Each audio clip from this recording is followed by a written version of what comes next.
Are you ready? Oh, I'm so ready. Okay, you were born to do this. I was born to be on this podcast. Hi, this is Ones to Watch Chef's Choice. I'm Abby Kenna, and I'm joined by Bizzy. Hey. How are you? I'm so good. I feel ready to be here. I'm just excited to chat. Excited to get busy. To get busy. How Never heard that often one. do you get jokes about that? Like multiple times a day. Like we're talking like 10 maybe, especially if I'm like on tour. I was just on tour and like I'll be like, hi guys, I'm busy, and like you'll hear like the dads chuckle in the back. I'm like, all right guys, we get it. We get it. They're like, and when does your schedule clear? Yeah, literally. And they're like, I'm dad, nice to meet you, busy. Like, oh god. Do you still feel confident in that decision though? I do. It's a childhood nickname, so Okay. I have been called busy since I was like literally 2. Oh, Yeah. so you're used to it. Yeah, it's like I feel I identify more as busy than I do as Elizabeth, which is my like birth name. Okay, I didn't know that. Yeah. I kind of just figured it was like out of nowhere. That's why they're like, oh, so you just came up with it. I'm like, no. So the story's actually really funny. I'll tell it. Yeah. I'll tell it even though you didn't ask. I've decided that I'm going to tell this story. And I'm going to announce it before I do. Please. But I was like, and am still very ADHD. And Same. I was like running around as a kid and always had to be doing something and just on one 24/7. And my dad was always like, oh, you're so busy. And it got to the point where like he just called me Busy, and like to the point where I thought it was my real name. And I was sitting, oh my God. like straight up, I was like 4, and my sister was sitting at our craft table, and I ran up to her and I was like, Care, like come play like Family or whatever we were gonna play. And she was like, no, like go away, I'm busy. And I looked at her as if someone had killed my puppy. Like I was like literally crying, like visibly crying. And I looked at her and I was like, I'm busy. And then she was like, okay, you idiot. And my dad was like, oh, it's sold. We're calling her that forever. So You having an identity crisis literally, at I'm like, 3 years wait, old? what? Who am I? Me That's daily. great. That's great. And you've now made it your entire identity. And I have. I love it. Fully.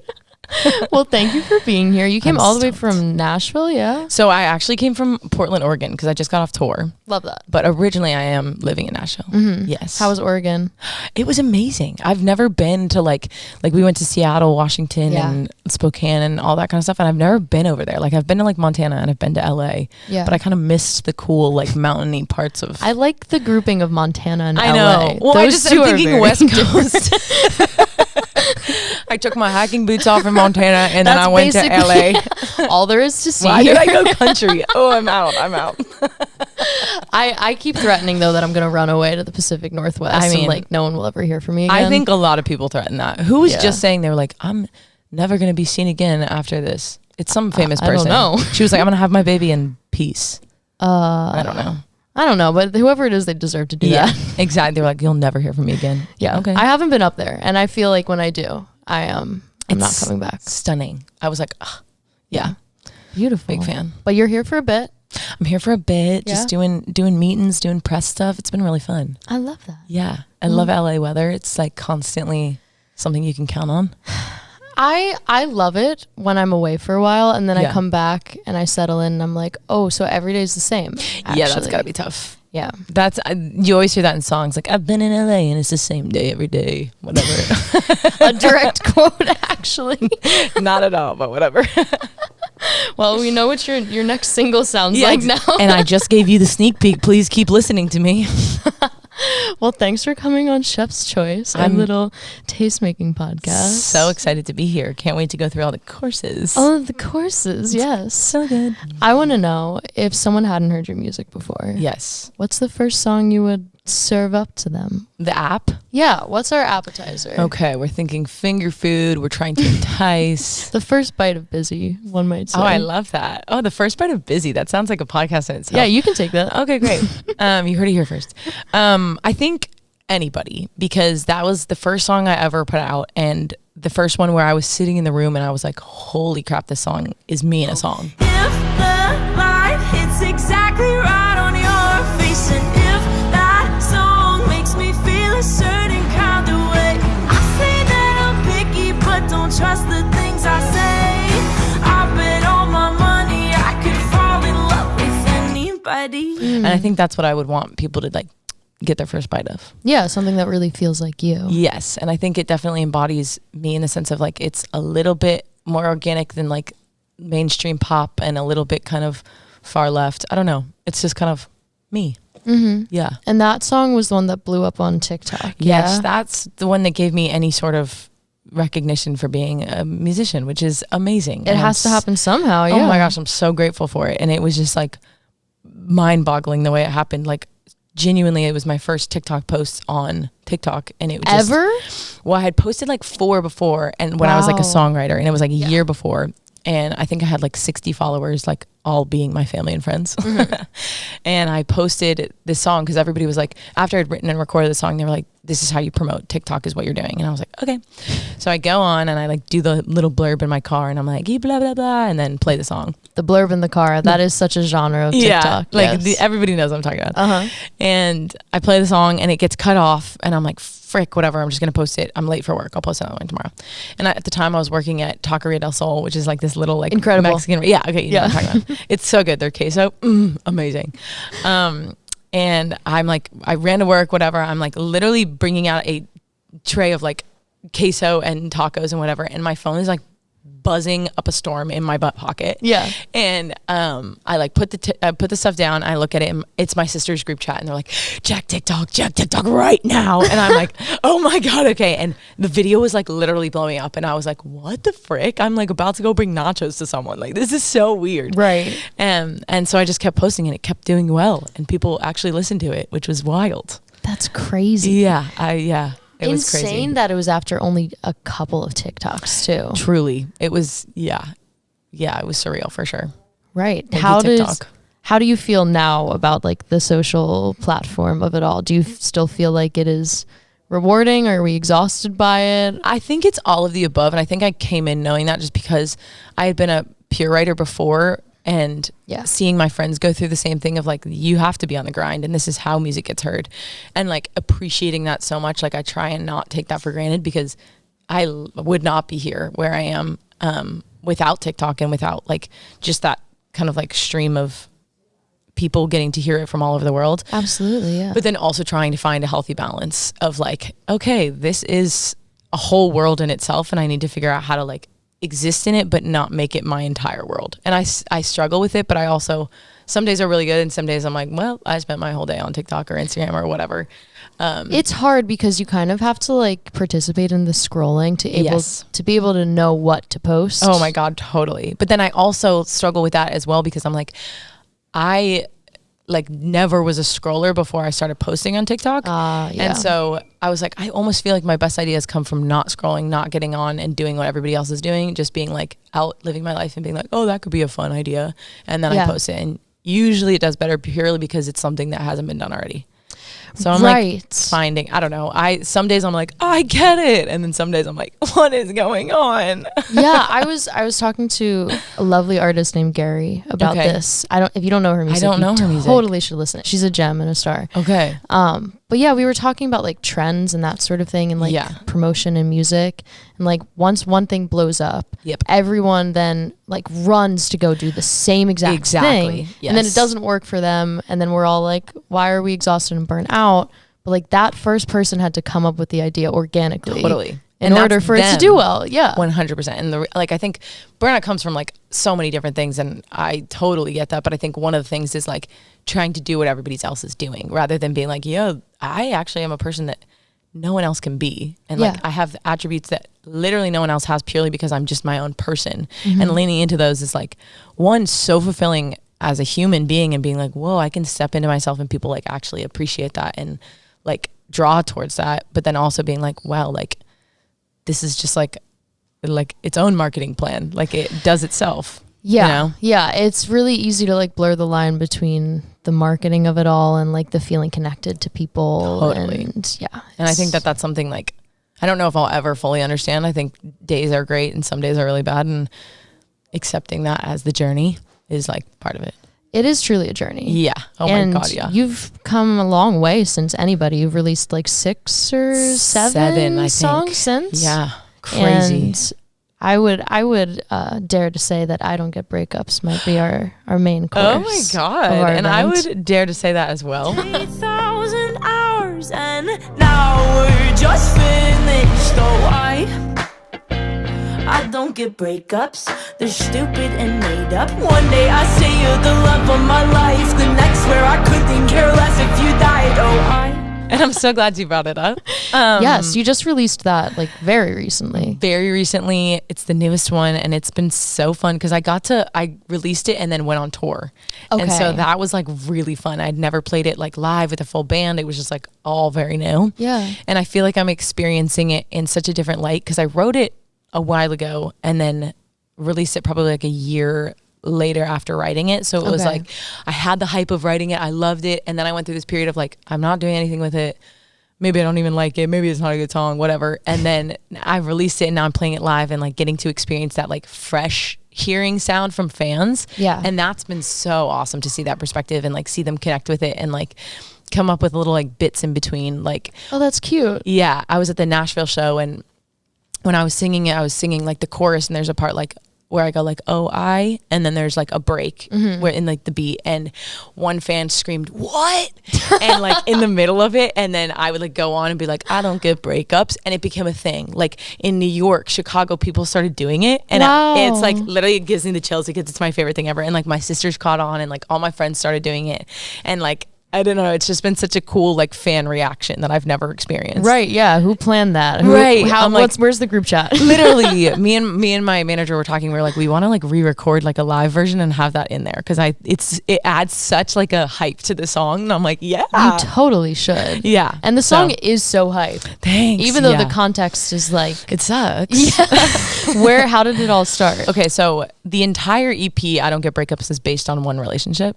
Oh. Wish it wasn't, but it is. No, but you know what? Sometimes you have to go through all of the bullet points. Truly. Each one gets a song. Oh, they got multiples for sure. Love it. So this was about the 5-year relationship I was in. And oh, that's hefty. It's hefty. Yeah. Yeah. One of the hefty bags for sure. And I started writing the EP, like not knowing I was writing it. It just kind of came out as like a process. Right. And it's basically all post-breakup songs and the process of me processing what the frick just happened. And so the first one is Just Yet, and that's kind of me going through the saddened, like, holy crap of it all. Like, I don't want to lose you. I still like you. I still have feelings for you. And then comes Clean Cut, where I'm like, okay, this is not healthy. And I know I have to lose you and I have to cut you off, but that's going to suck. Yeah. And then Spinach is I've had time to think and I have now distance from you and this is effed up. You're horrible. Yeah. And that relationship was horrible. And then I Don't Get Breakups is kind of that like zoom out moment of like, okay, I can see everything for what it was and I can see relationships for what they are in like a zoomed out perspective and like they make no freaking sense. Like spending every waking second with a person for however long, in my case it was 5 years, like you get to know their family, you become part of their family, like you know their little tweaks and quirks and whatever, and then all of a sudden it like you break up and you genuinely never talk to them again. Like that's crazy. Yeah. Like I'll never be able to say that and like not be blown away by that. No, you're so right. That is the thing that like I don't know, like swept my legs out from under me. And 100%. like all of the other shit, the fighting and whatever, like that was nothing compared to the idea of like, oh, I will actually never see you again. Literally. Especially if it's one of those situations where like you met purely in the context of your dating. Like if a friend of a friend introduced you and you're like, we would have never hung out unless we were like put together to date. We don't run in the same circles at all. We will never show up at the same bar again. It's almost worse. It's almost worse because you're like, I can't even do the run in where I'm like, oh, I look really hot right now. Like I'm going to go to the bar that I know he's at. Like, no. I wouldn't even know where to find you actually. And that's just like heartbreaking. And it just doesn't make sense. Like as like human connection goes, like, it's like, we're not meant to never talk again. Like, we're meant for connection and meant for other people in our lives. And so it's like such a weird thing to realize. It is. But the positive side of it is I've like been thinking about it in such an existential way. Okay. And when I heard I Don't Get Breakups, I was like, wait, no, this is like fucked up. No, literally. I was like, I'm going to be mad about it. Yeah, you're like, all right, let's get freaking mad. It's so much easier to be mad than sad. Yeah. So I've been like finding catharsis in it. Good. Was it? I think so too. Yeah. And I think being on tour and being able to sing it live, there's been moments where I'm like, I'm freaking pissed. This is not me acting. Like, let's go. Right. And it's been nice to like, I feel like I've just gotten like like a punching bag each night to be like angry and get all my emotions out. Exactly. And like fans will sing along with me and I'm like, yeah, let's go. Yeah, and you're not alone in it because people are literally screaming the words back at you. Totally. So that was really cool. It's just like a little gang of breakup people. I was like, let's go. A gang of just angry individuals. Nice. I love it. Was the songwriting itself cathartic as well? Yes. So I started. Okay. Should I tell the story? I mean, tell the story. Okay, great. I didn't mean to cut you off. I was like, got excited. No, I love a story. So I started this song in my parents' basement, coming home after like probably like a year and a half of like being broken up with this person. Okay, wow. And it was like, it's been a beat, and I was like, I'm over him. Like, it's fine. Yeah. And then I went home and was reminded by everything, and I was like, oh, I just want to hang out with you. This sucks. Yeah. So I wrote the first verse in my parents' basement and was like, just kind of, it was very subconscious. Like I wasn't thinking, it was just whatever. And I voice memoed it and I was like, oh, I'll save that for later. Right. And then I went in to a write a few weeks later with Brandon Meager and Fran Litsky. And they're my favorite human beings to write with ever. Like I love them dearly just as humans. And I was just kind of explaining like the situation, and I was like I can literally hate him for a week and then I'll see a picture of us and I'm like, I miss you. And that's messed up. Like, oh. Right. And I was like, I just don't get it. And they were like, okay, so we're writing that. And I was like, yep. You always have to start with the therapy session, and that's 100%. 100%. That's what decides what you're writing about. And that's kind of actually where I got the basis of the music video that comes out for that has come out for it. Yeah. I was in the session recording. We had written it, but I was recording the song, and I was just kind of like whenever I record, I try and like put myself in the place of like where I wrote it, where I came from. Mm-hmm. And it was like, I was like, this is like a group therapy session where I'm kind of losing my mind. And so the whole concept of the music video is me in like the I Don't Get Breakups support group. So we're all sitting in a circle and we've got like the coffee and the donuts, and I just freaking lose it. And I just like, oh my God, it was like the most fun ever. We went through like 12 boxes of donuts and I was just smushing them on people's faces and stomping on them. Oh, that's so good. It was just so cathartic. And it kind of felt like the fans in the audience of these shows of like, we're all freaking pissed. Mm-hmm. Like breakups don't make sense. Like, let's get angry about it. Oh. So what great support. I mean, if you're not already over it, I'm sure you will be. Oh, yeah. I feel well over it, but now it's just fun. Right. Yeah. Now you're just yelling about it. And now I'm just like, let's freaking go. That's great. Yeah. And you said you worked with, it was Brandon and Fran? Yes. Did they write most of the EP with you too? Yeah. So Brandon has produced all the songs that are on the EP. Awesome. He's just so talented and incredible. Like, I could go on about this man forever, but he's the first producer I ever worked with. And like, coming from being a writer first rather than a songwriter, rather than an artist first, there was such an like intimidation factor between like me and producers, just because I don't have the knowledge of like what EQs are and what all these things are. I'm like, right. I want it to sound louder and I want it to sound crisper, and like those are the words I'm going to use. And so I was so intimidated by the fact of like going in and being like, I know exactly how I want to say it, but I don't know the technology terms to it, and I don't know how to talk to a producer. So like finding Brandon was like, oh my gosh, a diamond in the rough. He makes you feel so comfortable with where you're at and what you know, and like makes you feel confident in it, and like will teach you without making you feel dumb, and just like I don't know, just like really fosters like such a safe environment to sing and write. So he produced all of it and like incredibly did it. Yeah. Yeah, he's so talented. And then Fran wrote Spinach My Teeth and I Don't Get Breakups with me. And yeah, I love it. I really enjoy when someone works with like the same producer for a whole body of work, because you can hear the sound totally throughout the whole thing. And there's just such growth, because we did this over like, I wrote these songs not intending them to be an EP. And it was like, we've done them over a couple years. So it's like both of us have gotten better in those years. So seeing that growth between like writing and his production, and just kind of like our comfortability levels with each other and like trying different things has like been such a growing like kind of process, which has been awesome. Yeah, you grow with each other. Totally. That's lovely. Yeah. What else were you listening to at the making of the album? Ooh, I've never been asked this question. That's a really great question. Yeah. what was I listening to? I was listening to, well, I guess right now, coming out of it, I've been listening to a ton of Holly Humberstone. Oh, I love her. Don't get us I saw started. everybody look up. Literally perks up. Oh my God. I felt her energy shift behind me. Yeah. We're big Holly fans around here. She's incredible. I love Gracie Abrams as well. And if you guys know Rainbow Kitten Surprise. Oh, hell yeah. They're incredible. Their live, like, feeling in their production is something I adore, and I think try and emulate in my music, just because, like, even growing up, like, One Republic also does this with their music. Yes, okay, I saw it. I have a special bond with the song Secrets by One Republic. Don't even get me started. So good. It's so good. That was my sister's first song she learned on the piano, and it was the funniest thing because she would play it when she was anxious, but like she would also practice. So anytime she would be going somewhere, it would get faster, the rhythm. Like when she was anxious about something, it was like, no. Everyone was like, shut up. No, but that is so accurate and valid. Totally. I used to live in Boston, and the summer after I graduated college, I would like go out and like get drunk, whatever, like do my thing. Cause your college girl thing. Yeah. Unemployed and not going to school for like 2 months.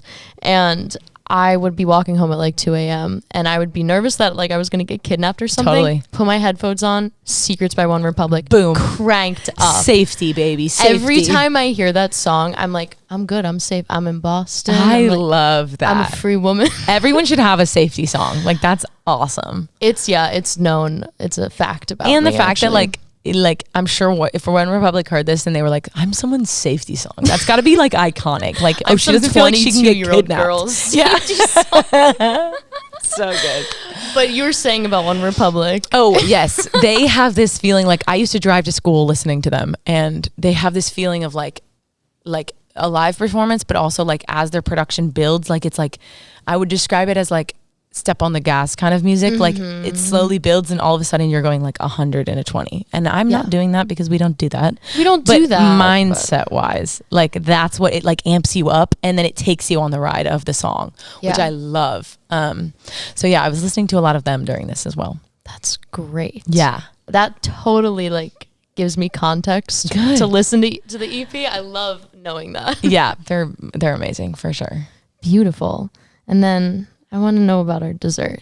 Our dessert. Our lovely little cherry on top. I love this question. Like, this whole way we're going about this is so great. I'm going to think about my EPs as like a little course from now on.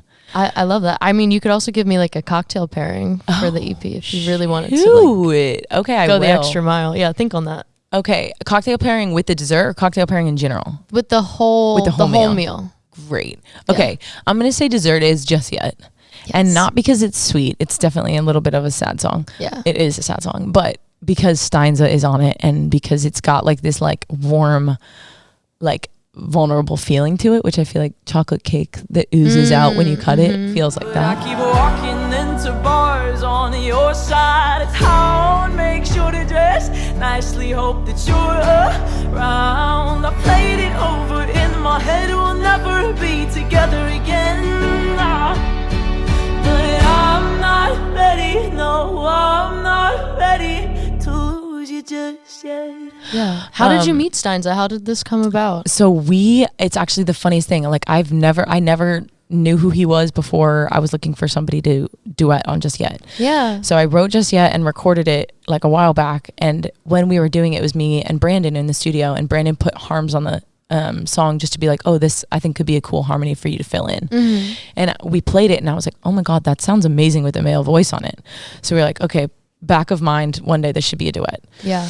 And then when we were like coming up with the idea to make this entire relationship and the songs like a storyline, I was like, this is it. This is what I need to do. Right.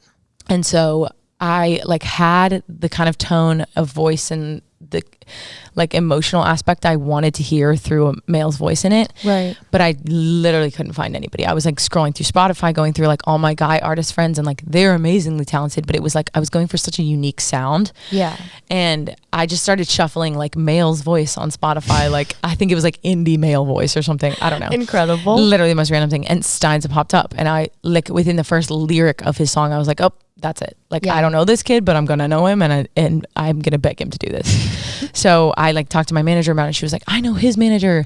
So she reached out, and he thank God said yes. And we like met up and he was like, I want to write the second verse. I want to like dive in and like really, and he was so like, I've worked with other artists, but he was so like, I want to do this song right. Like whatever you see, I want to embody that and I want to bring my own voice to it and like make it so awesome. And I was like, I love how much like care he puts into like the music itself. Yes. So we met up and wrote and just like got to hang, and like he had written this beautiful second verse, which is now the duet version. And I don't know, his vocal on it just like gives me chills every single time. He's just amazing. And so we got to do that. That's why I would pick it as the dessert, because it's just kind of like a warm feeling. Yeah, he has such like a rich toned voice. Totally. And there's so much emotion in it. Yes. I was going to say like he kind of goes into this rasp sometimes when he's like really feeling it. He's one of my favorite male vocalists. He's truly amazing, and like he's not performative. He's just like, this is what I'm feeling and I'm going to sing it, and however it comes out, it comes out. Right. Which is not performative is a good way to put him, because he truly is like a good human. Totally. He's just going to be him. Yeah. I was telling you that I met him when I was interning at another podcast when I was like 19. So cool. And genuinely one of the only artists from there that has like kept in touch with me. Oh. He slid up on my story like 2 weeks ago, and he was like, he said something like, it's been a joy watching you grow through the internet. See, I'm like proud of you. Oh my God. It's like, you've never even met me and I'm going to cry. That's the cutest. And like, he means it. Like, he's not just like, oh, I'm going to swipe on it. Like, no, he's genuinely thinking like, I have this thought and I want to tell her how I feel. Like, that's so sweet. And my mother loves his music. Well, then that's the stamp of approval you need. Oh yeah, she's got great music taste. I handcrafted it. Okay, perfect. That is a beautiful dessert though, and I'm so excited to hear the whole EP with this. I'm excited new too. Information. Yeah, and I think the cocktail, I mean, it's an obvious one because I haven't, no, the cocktail is going to be clean cut. Also not a happy song.